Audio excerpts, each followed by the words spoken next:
And we're live from Bajor today, Starfleet Boy. Today we're having a casual and informal discussion about the Star Trek The Next Generation episode Hide and Q. And I am broadcasting, as you can see, from a different location. This is the bedroom of my mother and father on Bajor. They live on Bajor right now, and so Gul Scott is up there on Terok Nor. I imagine you'll come down later for the formal Starfleet dinner. Indeed, I will. I will be leading the Cardassian delegation. It's going to be very exciting. And the doctor is here as well to make sure everything goes according to time and space. As usual, you're broadcasting from the library of the malt shop, aren't you, Doctor? Yes, the Serendipity Saloon of the Milky Way. Oh, sorry, the Serendipity Saloon. That's right. So, what episode are we reviewing today? It's Hide and Q, which is the ninth episode of Star Trek: The Next Generation, or 10th if you count Encounter at Farpoint as 2 episodes, but I don't. So, ninth episode, Hide and Q. I'll jump right into it. This is a very simple Star Trek episode. It's a very fun episode. I think it is interesting that we see Q so soon after his introduction. You got to talk. Huh? There we go. Oh, this is the Q action figure from the Playmates line. Put him next to your face. He's out of focus, or closer to your face. There we go. Yes, and he's in the Starfleet uniform as we see in this episode, correct? Does he have lipstick on? And he looks a little green. Yeah. That could be the lighting. Pale and lipsticky. That could be the lighting. He is not wearing lipstick, and he might be a little pale. Yeah, he might be a little pale. This is an early figure. Now this is the later figures, though, not the first release Next Generation figures that were in that G.I. Joe format. These are the big ones, right? Right. This is from a company called Playmates. They make the Ninja Turtle figures, and all of a sudden everyone has muscles because I think they're using the molds from another. From the Ninja Turtles, yes. Oh, those are Ninja Turtle molds. No, I think they're all April O'Neil's molds. They just put Q's head on April O'Neil's body, and yeah, it's kind of weird. Anyways, so at the beginning of this episode, we're on our way to Sigma 3, which is in dire need of medical attention from the Enterprise, and as usual, Dr. Crusher is very worried. Excuse me. And there's this nice scene where you see the crew hustling, to get ready, and different parts of the ship, just different angles, things like that. And then all of a sudden, out of nowhere, appears a giant grid in space, like this giant chain link magic fence that seems to go on forever and ever. And sure enough, the Q appears on the bridge of the Enterprise as an Aldebaran serpent, and states his intentions, ignoring the crew's pleas to let them move on to help the colonists on Sigma 3. And he states that he has a gift for humanity, and that the Q Continuum, which I think this is like really the first time we start learning about the Continuum, is interested in humanity. And so then he takes the crew down to a planet, tests them, and then we find out that the test is actually for Riker. Riker's granted Q powers. He goes crazy with them. There's some really fun scenes. And then, hold on, you gotta talk for a second. I want to know what you're holding in your hand, Doctor. Oh, I'm sorry. I didn't mean to interrupt you. You totally distracted me. Sorry. The Q action figure, he brings a little tiny Enterprise. And I guess he's meant to hold the Enterprise in his hand. I'm going to try and do that right now. I don't think this actually ever happened in an episode, but so he's holding the Enterprise in his hand right there. And he brought a planet as well.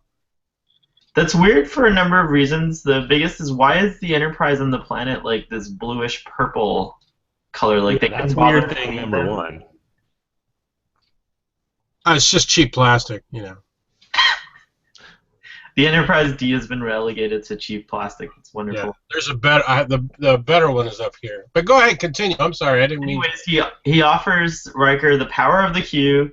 Wackiness ensues, and it all ends in a very interesting way. And so I guess we could just jump right into discussion. I think that like for me personally, the Q is one of the best characters in all of TV land, let alone Star Trek. And I think this is a really great showcase of John Delancey's abilities to be an amazing adversary to the Enterprise crew. What do you guys think? Yeah, well, I do not like Q. Oh wow. I kind of feel the opposite as you do. He very much reminds me of Mr. Mxyzptlk from Superman, if you're familiar with that character. Yeah. Who is an extra-dimensional imp who comes in and causes problems, and the only way to get rid of him is to trick him into saying or spelling his name backwards. And I feel like that's the thing with Q. Like, he could do anything he wants. He could wipe these guys out, you know, with the snap of a finger. But he likes to toy with them, and he always gets tricked somehow in the end to letting them go. And Well, I just really didn't like this episode. We I learned hated in this this episode. episode though that the Q can't do whatever he wants. We don't go in order on the show, as you guys know. And there's that scene at the end where Captain Picard calls him out and kind of appeals to the Q continuum, and it's almost like if you appeal to the Q continuum, they hear you suddenly, and then they zap him out of there and restore order, restore everything to the way it was. So I don't know that he can get away with anything he wants to because he is beholden to the continuum itself. He is part of a species of people. And there's a mystery around that. I wonder if in this episode there's a hint that humans will continue to prosper for eons and possibly become equal to, rivals to, or the Q themselves possibly is suggested, I think. That the Q is us in the future, maybe? Yeah, it could be humans in the future, yeah. So, okay, serious question though. Are we supposed to believe that the true form of the Q is a glowing sphere with 3 snakes coming out of it? No, that's an Aldebaran serpent. That's what serpents look like on. But he says that he's like, oh, I guess my true form is too much for you or something, or I'll take Let's say that. Let's say that. That's right. I think though that like he's implying that his actual true form would be too much. I don't know if he was saying that the Aldebaran serpent was his true form. How do we know that's an Aldebaran serpent? In the scene following that, he says, "Well, I appeared to you as a Aldebaran serpent, and that was too." Right after he turns into an. Oh. Okay, I must have been shaking my head too hard from the previous scene in annoyance that I missed that. It is interesting that the Q does, and Captain Picard mentions it. It is interesting that he does enjoy personas and costumes. I mean, in Encounter at Farpoint, he definitely like goes through a gamut of costumes and personas, and in this episode, it's no different. He starts out as this serpent thing, and then he's a Grand Admiral. I don't think Starfleet has Grand Admirals, but I just want to throw that in there. And then he becomes a Grand Admiral. Then next he's a Marshal, a Napoleonic era Marshal, which is even higher than an Admiral. And then in another scene he comes back as a monk.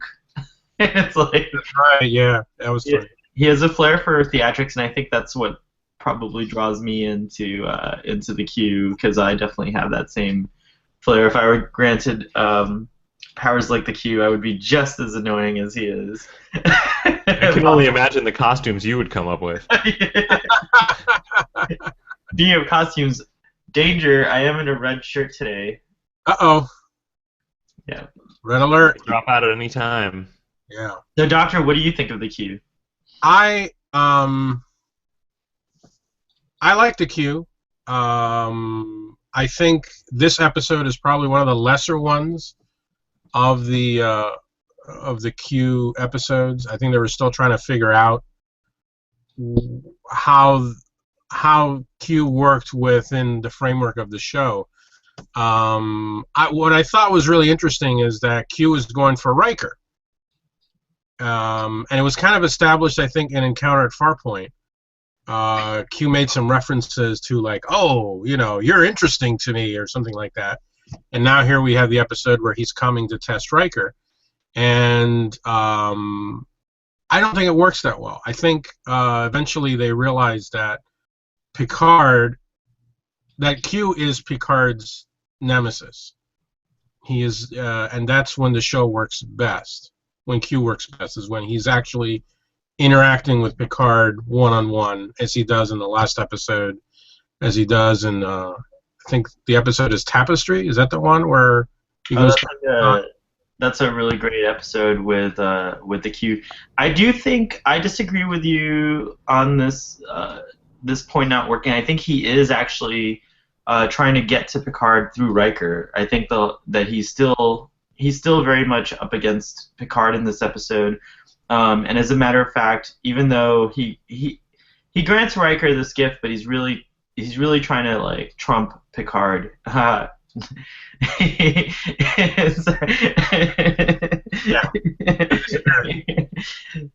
Singular one. Sorry. So he's really trying to trump Picard, and you see that because he keeps checking in with Picard in the episode. There's this scene where basically, when after the Q appears, he removes the entire bridge crew and takes them down to a planet, leaving poor Captain Picard on the Enterprise bridge alone. Captain Picard. Yeah, he isolates him. He was clearly just messing with Picard. Yeah, just messing with Picard, and Picard can't even get off the bridge. He can't make any log entries. He's just kind of like has to wait, to see what the outcome is. And then meanwhile on the planet, the crew encounter this kind of grisly army of, like, alien creature things, and Tasha, again, she seems to be the first one to get it. The same thing kind of parallels from Encounter at Farpoint, where he freezes her to punish her for mouthing off. So she mouths off again, and he punishes her by putting her in a penalty box. So she now appears on the bridge of the Enterprise, but she can't do anything. And actually, there's a really nice moment between Picard and Tasha where he's like, members of the crew who are in the penalty box are allowed to cry or something like that. It's very sweet. You thought that was a nice moment? Yeah, it was a very sweet moment. Well, it was ruined by the fact that he didn't know her name. What do you mean? He calls her Tasha. Who the hell is Tasha? My name is Tasha. It's because it's his, and he says Natasha, if I'm not mistaken. Like Tasha. Tasha, that's the British thing, tomato, potato, Sure. potato. Is this only the third conversation he's ever had with her, I think? Oh, man. I'm sorry. The episode has some very strange sexist undertones to it, I think. They immediately take out the strong woman. They just take her out. She has nothing to do. She's in the penalty box. I thought that was, I don't know. It's like Tasha, I think, had a lot of potential, and they kept snatching her away from that potential. I think, that was she's the head of security. Why wasn't Worf taken away to the penalty box? And Picard and him could have had a moment where Worf is crying. And Picard, how much better would that scene have been if it had been Picard telling Worf, it's okay for you to cry in the penalty. Or they cry together and hold each other. Yes, that would have been an amazing moment. But no, instead, they go to the chick, they take her out, and then later on in the ending, did anybody notice that, Riker's like, oh, I'm going to fulfill everybody's dreams or fantasies or whatever, and he doesn't know what the women want, and just ignores them. Nobody bothers to ask Crusher what she wants. Nobody bothers to ask Tasha what she wants. It's only the men. And I just thought that was really, really sexist. That was one of the parts of the episode I did not like. And but going back to Tasha's potential. Well, You know, taking a moment though, you brought up a great point. Now, how like the writing, that is very sexist. This episode was written by Gene Roddenberry. Oh, believe me, I took note of that. it was Gene Roddenberry and somebody else, and I will actually read from the companion. Excellent. The trusty companion, which states that Maurice Hurley used his pen name on the episode, a move he later called a misunderstanding over Gene Roddenberry's extensive rewrites. And the original episode was very, very different, but Gene Roddenberry rewrote it extensively, and this is what we have now. It's his character, the Q, and everything. Do you know what the original? Does it say in the companion what the original episode, how it would have played out, or are there any points that you can remember reading that are interesting to share? Yes. Originally, there were only going to be 3 Qs. It was going to be established that there are only 3 of them, so it's like a trinity. Kind of like, and that there are 100,000 residents that live on their dying planet, and these residents need assistance to escape their dying world. The Q's dying planet? Yes. That's pretty trippy. So the Q are 3 powerful beings who host a planet of residents that are dying. See, that doesn't make sense. That original story, I mean, why couldn't the Q just get them off the planet? Well, they're the Q. Yeah, and one could imagine that giving Riker powers might invigorate. Well, there is that one scene that's pretty cool where Riker and the Q are having a dialogue, and Riker's basically questioning his motives, and the Q. That's when the Q reveals that humans are apparently going to be around for eons, and then he also reveals that.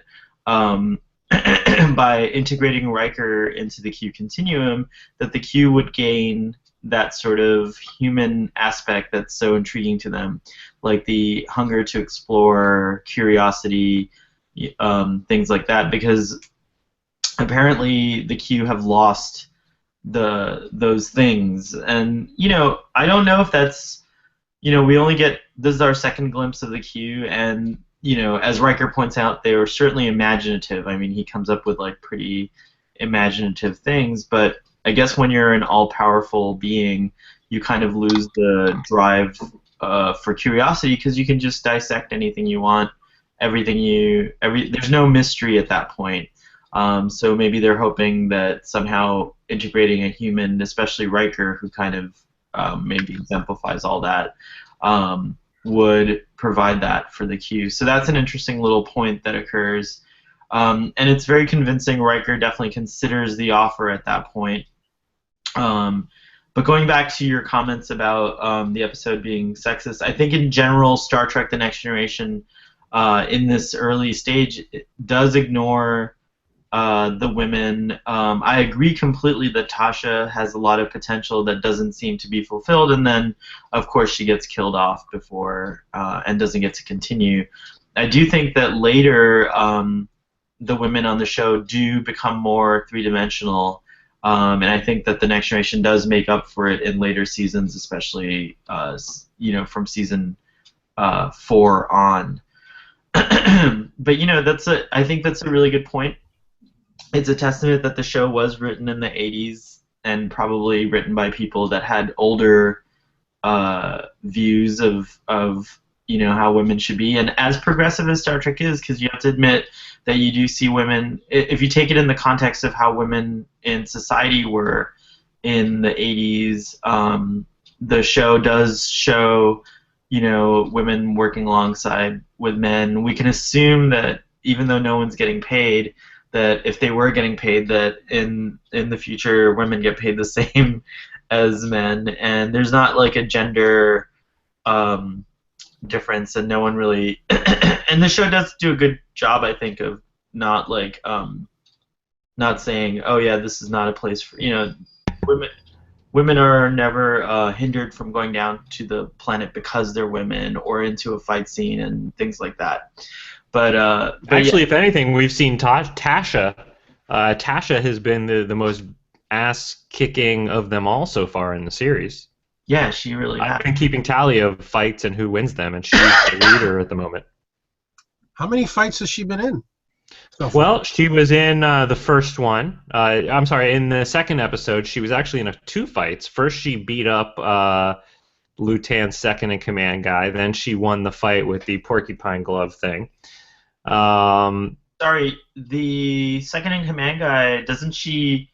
She fights a hologram, beats the hologram, and then the second-in-command guy can't beat it. Isn't that the scene? No, even before that, when they first meet in the transporter cargo bay, she flips him over. That's right. She does. So that's actually so that's a third fight you just pointed out, all just in that one episode. Yeah. And then she in the Ferengi episode, the first Ferengi episode, she ends that fight. They're kicking Riker's butt, and she comes in and saves the day. Oh. And I feel like there's probably more I'm forgetting, but I've missed all the good Tasha fights. Tasha, all the good Tasha stuff. Tasha. I like calling her Tasha. Tasha. There's this. It's okay to cry, Tasha. There's this scene where the Q's very confident that he's gonna get Riker, and he appears to Picard in the Marshal uniform. It's very amusing to Picard because of his French heritage. And I love that scene in the Captain's Ready Room where the Q just kind of like takes over, sits in Picard's seat, starts quoting Shakespeare. Yeah. And seems to be winning, and then all of a sudden he mentions Hamlet, and I have to read the little dialogue that Picard says. He says, what Hamlet might have said with irony, I say with conviction. What a piece of work is a man! How noble in reason, how infinite in faculty, in form and moving, how express and admirable in action, how like an angel in apprehension, how like a god! It's like such a good scene, I thought. This is where it pays to have a Shakespearean veteran on the crew. Patrick Stewart just does such a marvelous job of that. And then the Q asked him, he's like, "Is that how you view yourselves?" And he says, "Not right now, but I could see the potential of humans, becoming something not unlike that." And it pisses Q off, and he's forced to. He leaves in a sort of tizzy, and I thought that was probably one of the best scenes. In fact, one of the most memorable scenes in the entire series. Was really good. Really, in the entire series? Yeah, it's one of the most memorable. I wouldn't say it's the best scene, but definitely I remember when that scene came up again. I was just like, oh yeah, I remember how good that was. Well, all I know is that your performance of Hamlet was so powerful that the doctor got up and walked away so that we wouldn't see him crying. Yeah, doctor, what was the deal with that? Doctor, listen, it's okay to cry. I know that... I was in the penalty box. I'm sorry. I was in the penalty box. Now my brother... cry in front of us. You don't have to get up and walk away. I didn't mean to walk out in your soliloquy. I'm sorry. Monologue. It was a monologue. But yeah. Monologue. Corrected. I said corrected. That is one of my favorite moments. I agree. What did you go off to do, doctor? What was so? No, there was a phone call. My brother called. He rarely calls me. Oh, very good. Mother's Day is tomorrow. We're coordinating a gift. So. That's one of the things about a live show is that you're gonna have interruptions and things like that. So, anyways, I was just telling Goldie Scott that that's one of the most memorable scenes in the entire show. I love that part. That part is memorable. Another scene that's memorable for completely different reasons is when is Geordi's reaction to Wesley. Yes. When Wesley's dream is fulfilled, which is to turn into, I guess, some kind of football jock or something. I don't know. A surfer, a hunky surfer. Yeah, something like and then Geordi he goes, "Hey Wes, not bad."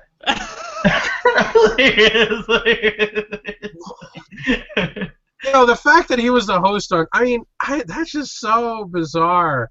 I mean, Geordi is such a sexually frustrated character. I mean, it's very easy to see how he goes to keeping holographic sex slaves in later episodes of. Oh my gosh, Dr. Braun. Are you referring to Dr. Braun? And then a minute later, when he gets his vision back, the first thing he says is how beautiful Tasha is. He's just, I feel so bad for him. He's just so pathetic. It really is. He is so horny, that Geordi. Oh my gosh, poor Geordi. Oh, okay, so yes.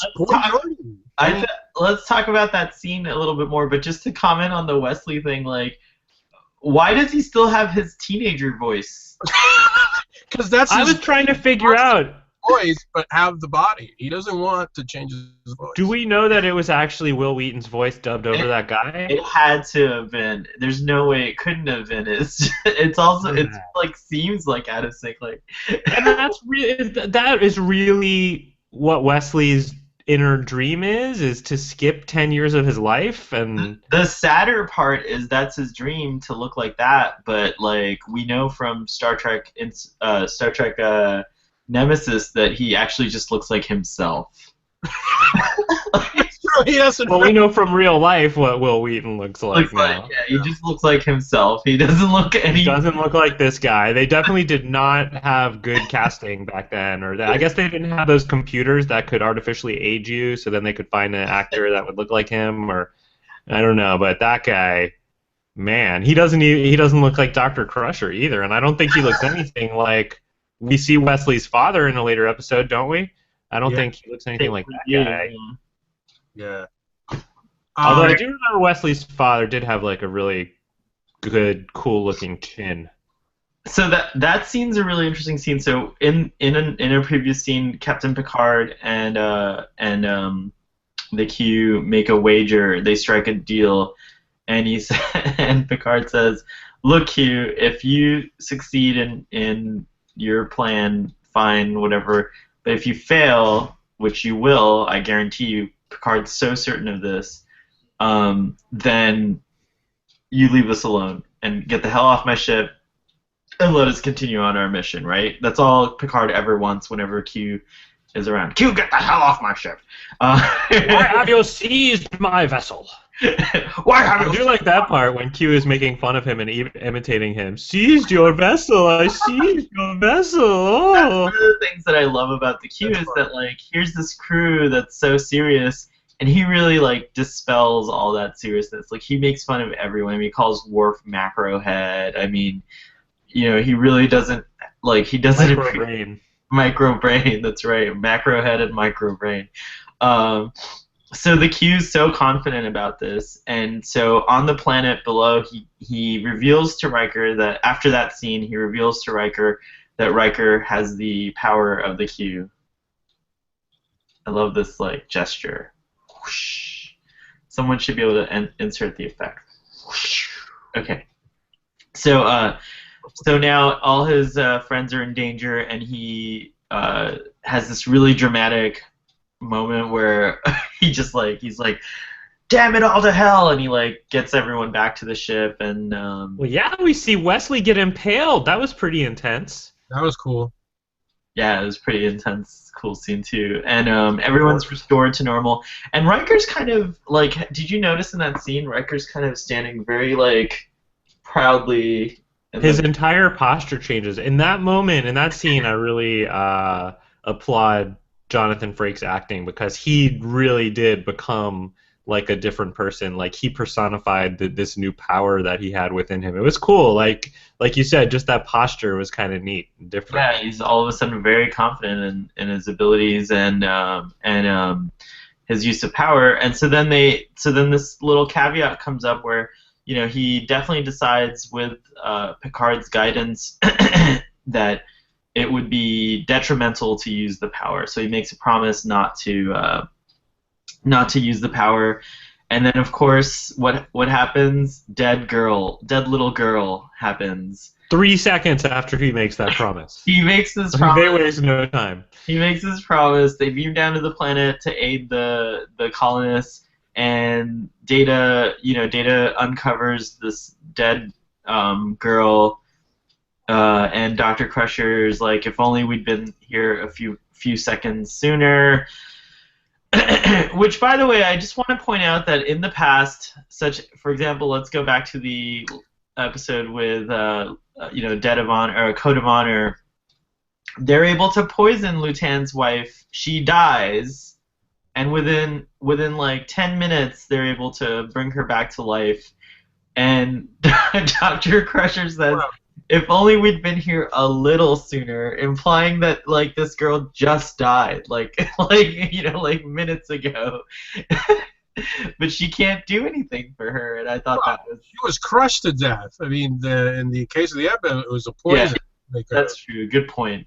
Anyways, Data turns to Riker and says, well, can't you do something? And Riker's like... That was really uncharacteristic of Data. That was really bad. That was like, Data's just an asshole in these episodes. In the last episode, where he finds the fake log of Picard, where he says they destroyed the ship, and remember, he's kind of like hanging behind Riker. He's like, should we notify Starfleet? Commander? Dude, just hold on, okay? Let's take this in. Let's process this.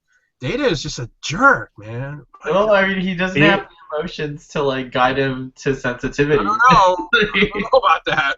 The other annoying thing about Data in this episode was just his makeup was like they didn't do it all. Like I don't know if you could see this on your screens, but his neck, like the makeup ended like here, and the rest of his neck was normal color, and you could even see his chest hairs popping out. It's so bad. How weird. It was really pronounced in those scenes on the planet, down on the planet, when they were hanging out with Q and the gorilla soldiers. How large is your TV that you're watching? Did you notice this detail? 40. It's 46 inches, I believe. Yeah, come on over and watch with me, and you can also see Data's chest hairs. I'll pass. So that's a really Jordy would be impressed. That's a really great incongruity because we know later when they take him apart that he's actually bare-chested. So it's like no hairy chest on Data. That is established canon, and that's why it bothered me so much while I was watching this episode. Anyways, the scene following the dead girl, Riker basically requests a meeting with the bridge crew, and he's so pompous in this scene and so like arrogant. I thought it was again very well played by Jonathan Frakes. He doesn't want Wesley there. He's like, Wesley, get out of here, or something like that. Like, yeah, he's like, well, that's the Picard voice, but yeah, Riker's like, that was good though. Actually, it's a really good Picard voice. He gets the bridge crew together, and as the Doctor pointed out, doesn't grant any of the gifts for the women. But Picard, of course, refuses. Data refuses. That was a really great scene where he kind of indicates that he wants to achieve humanity on his own. So then Wesley's the first person he grants a wish, and his mother's like so worried, and she just wants him to be okay. And Wesley. Why is she worried? I don't know. Why didn't he bring back the dead husband and father? Like, that would have been the way to get them to agree with you. Yeah, that's a good point. Good point. That is interesting. It's a good point. Had he explored Dr. Crusher, maybe we would have gotten Jack Crusher back to life. That might have been an interesting little play on. And as the Q, you can pull someone out of time, so the death occurs and everything that's supposed to occur still happens, but now you've resurrected this individual, so it's a very cool thing. Did you also think it was weird that like they specifically mentioned this friendship, this bond between Wesley and Riker that I feel like we haven't seen any hint of in any of the previous episodes? There's definitely a mentorship occurring, but it's very lightly kind of it's like a dusting of friendship, right? Like but I guess we could just assume that off screen they're very close, I mean it like statements like that, you just gotta agree with the show because we don't see everything that happens, like we know so many missions occur that aren't even like the idea is that there's so many missions that are, or like so many days that pass that are not interesting enough to become an episode, where they're just, doing astro surveys and like, stellar cartography days and like, Well, it definitely didn't show us some of the stuff going on that sex planet. What's that? On the sex planet, we definitely didn't see everything that was going on. That's very true. Although I heard there were some spin-off adult films that came off of that episode, so who knows? There might You be. heard this? I don't know. I've never seen it, but I just remember someone mentioning that there were some spin-offs, and that's probably too, because if we know anything about the adult film industry, anything you can imagine, there's probably an adult film about it. We invite any adult film stars who have participated in those movies to join us. If you've been in a or any others who have not been in that or movie any other Star Trek related film. Oh my gosh. Ensign Crusher, I need you in my quarters ASAP. Sorry, that was just a little bit of adult film acting. So, moving on. Then there's the Worf scene. And your voice went really low, like we have to whisper about it, like we should. What's the Worf scene? Well, so apparently Worf's. You have to whisper this part. Yeah, no, we need to whisper. This was a serious scene. What was the Worf scene? So the last person he grants a wish to is Worf, and the granting the wish that Worf has, his most deepest dream, is a Klingon sex slave, because or this woman, like this Klingon woman, and they immediately start engaging in what I imagine is foreplay. They're like hissing at each other, growling and hissing, and like Worf just straight up smacks this woman, and everyone. By the way, they cut to reactions of everyone's faces, and everyone's just horrified. Like they're just like WTF is happening right now. That's and true. Who breaks the silence? Geordi. Worf, is this your idea of sex? And Worf barks back, "This is sex." But I have no place for it in my life right now. To which Q responds quite appropriately, "What the hell is wrong with you?"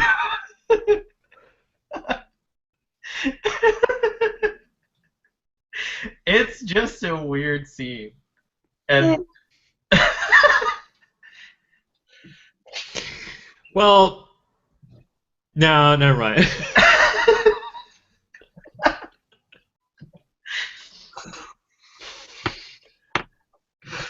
that's the kicker. I'm glad we saved that for this moment. Anything more we have to say? That also ranks up there as memorable scenes throughout the entire series, by the way. Just remembering how bad it was. This was a bad one. So I feel like this one retroactively made Encounter at Farpoint worse. Oh my god. So I actually like the episode for the themes it brings up. Tempting humans with godlike powers is pretty cool. Anyways, obviously Riker is then, embarrassed. No one accepts his gifts. Geordi wants to be blind. Worf doesn't want to have sex, and Wesley doesn't want to be a man. No one wants the gifts that Riker's giving.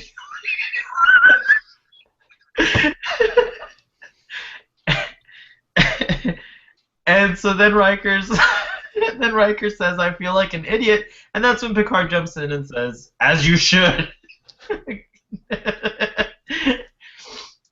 And then sends Q on his merry way. And that's it. The episode's over. They're back to where they started. The coordinates, time loop, all that stuff, and episode done. Lesson learned. I wish I could have taken a time loop back an hour after watching that thing. Oh, come on! How could you not enjoy that episode? The Worf scene alone is hilarious.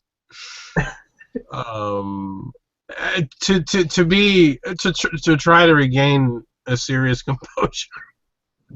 The gifts that no one wanted from Riker.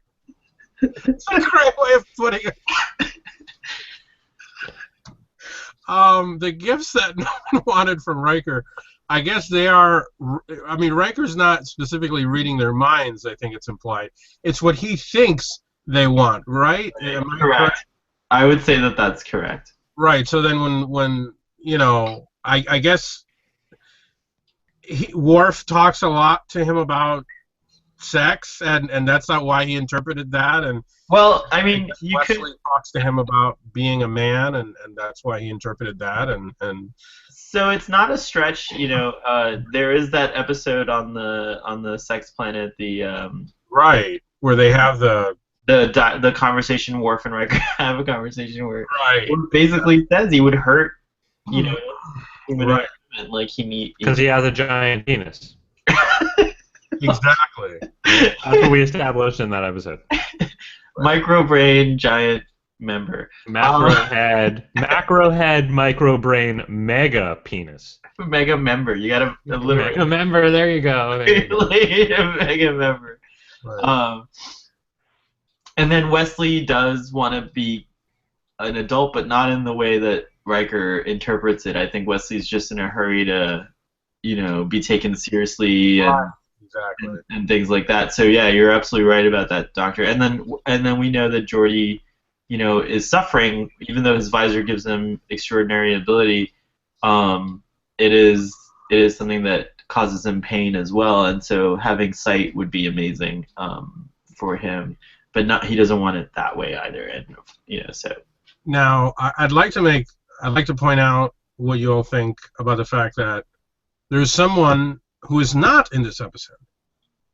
Oh, I loved that. In fact, that it's stated in the captain's log, I believe, in the very opening part of the episode, that they've just dropped off Troy, and I cheered out loud, even though I was watching this alone. I said, "Yay! No Captain Troy, no Counselor Troy in this episode." Woo! And I think these are actually budgetary decisions. Like, whenever you have a cast member missing, it's probably they had to pay John Delancey for this for the day. So they're like, who can we get rid of? Who can we get rid of? I don't know though. I think is that going to come up again next episode? Aren't we coming up on the Troy episode where she's on her home planet with her mother? Is that the very next one? Oh, is it? That's right. It might be. I mean, maybe you're right. Maybe it was a budget thing, but they did, I think, tie it into the storyline somehow, because I believe we're going to get an episode either next week or coming up really soon. Let's go back to the episode list here. Yeah, I think Haven is next. Oh, that's a great episode. Majel Barrett. I want to go back to Riker and being looked at by the Q for entry into the Q continuum, which that's something that happens again later on in this show. Isn't Ashley Judd? Is it my memory? Isn't Ashley Judd a character later on in Q? Yes. Right? I don't know if I know Ashley Judd is in an episode where she's an officer, but I think the episode you're thinking of, there is a girl who develops Q powers. It's not Ashley Judd. I don't think that's the one with Ashley Judd. I don't know why. Too bad. But that's a much later episode where she, you know, and he kind of just like he brings her into the continuum. So apparently you can, you know, somehow gain the. Oh, that's what it was. I think her father was a Q, her mother was a human, or something like that, like, or the other way around. I'm not sure, but there was something to do with her parents, being, you know, one of her parents being a Q, and now she has the power of the Q, and something, if I recall correctly. But the next time we see the Q, next season, will be a very interesting episode, because it'll also be the introduction of the Borg. Oh, so there's no more Q in this season. I don't believe so, if I'm not mistaken. All right. I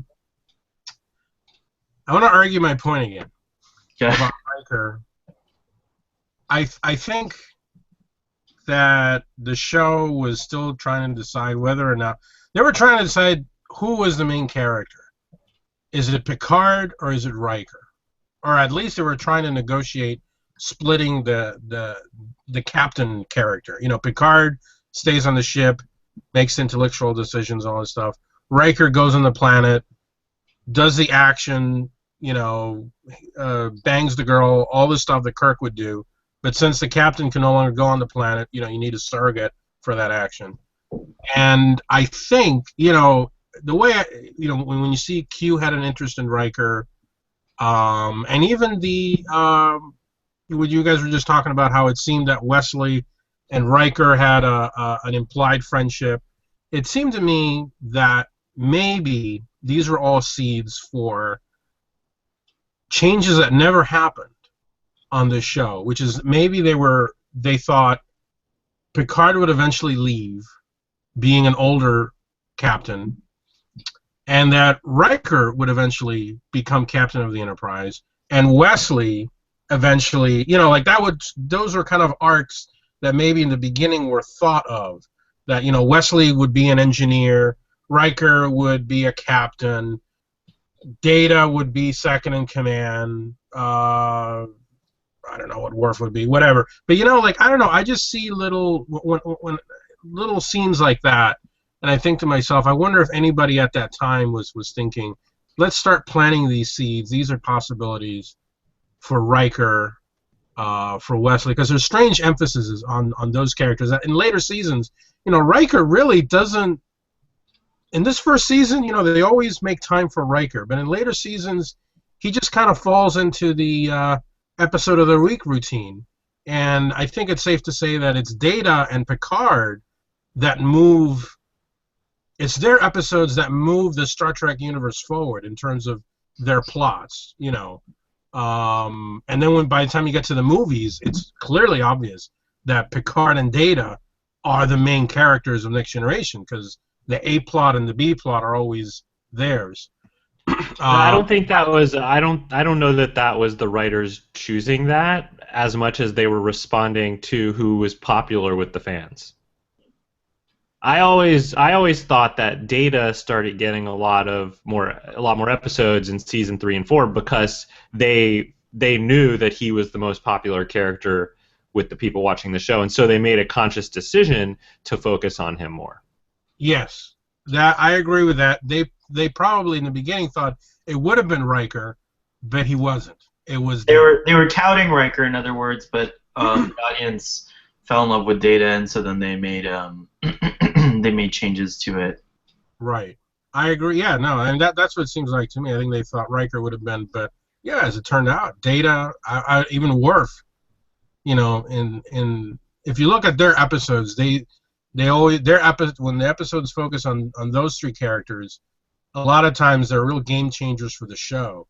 But Riker, outside of really the last time I think he had a real shot at looking very important, was Best of Both Worlds, when you really thought, oh my God, is Riker going to take command? You know, now that Picard is Locutus. And yeah, that was an interesting time on the show because you really didn't know where they were going to go with that. They could have easily have killed Captain Picard at that point, and then it would have become something we've never seen in Star Trek, which is the first officer take over Captain. Well, he was actually going to leave. They were in some pretty tough negotiations with Patrick Stewart, and it wasn't a given that he was going to come back. So that's another reason they ended it like that.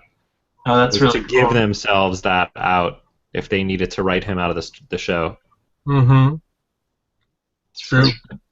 But I think there are some good Riker episodes in the later years. I remember some episodes about him and his dad, who I believe is an admiral, and there's the transporter accident episode where he gets split in two. And there's two Rikers. His dad. Yeah, and then there's a lot of good stuff with Troy in the later years, and him dealing with, you know, when Troy is dating Worf, you sort of there's a whole episode that's kind of him dealing with the emotions of that. I don't know. I mean, he definitely got pushed aside in favor of Picard and Data, but I still feel like they came back to him. They didn't totally ignore that character for the rest of the show. I feel that definitely, Picard and Data tend to be the focal points later, especially in the films. There's a lot of emphasis on them, but I do think Star Trek: The Next Generation is a show that really gives every character a great story at some point during the series. Like, we do definitely see like each character get a moment, more than a moment, even, and they're really fleshed out. Like, I mean, there are memorable episodes with every single major cast member: Geordi, Picard, Worf, Data. Even Tasha gets some exposition and interesting, stories revealed about her, even though she's only on for a little while. But then, delightfully, she does come back in very cool ways in future episodes. And so I like that Denise Richards Denise Richards, right? Denise Crosby. Oh, who's Denise? I wish it was Denise Richards. Are you kidding me? Sorry, Denise Crosby. Oh my God. You remember Wild Things? That movie, Wild Things? Wild Things, yeah. I almost broke the pause button on my remote because of that movie. Crosby, I'm so sorry. I invite you to come on the show that's a great one. And give me a hard time. Whenever we make a mistake, we always invite the cast on the show. So An open invitation to Denise Richards to please join us. Denise Crosby. Please. No, I'd rather have Denise Richards, actually. Oh, Denise Crosby. Come on. She could be a Star Trek fan. Maybe she wants to talk. Wait, Denise Richards was in Starship Troopers. What, she was. Oh no. Right, but she's a pilot. She's the pilot in Starship Troopers. She could fly a starship like nobody's business. This is a good time to remind the audience that this is a casual and informal show, and we don't have notes. We use our poor memories. What are you talking about? I have 5 pages of notes I took over here, and I did 7 hours of research this morning before we got on the air. And Wait for yourself. The girl we sometimes make things up, Goldie Scott. Who's the girl in Nemesis? Who's the Romulan? Who was in Starship Troopers? That's not Denise Richards? No, that's not. That's Dina Meyer, I believe. Oh, who's also in Starship Troopers. Yeah. Who's also in Starship Troopers. And also in Birds of Prey, the TV show. She played Batgirl, Barbara Gordon. Right. AKA Oracle. We also would like to invite Dina Meyer to join. Oh, yeah. Absolutely. Oh, my gosh. I'd like to invite Tom Hardy onto the show.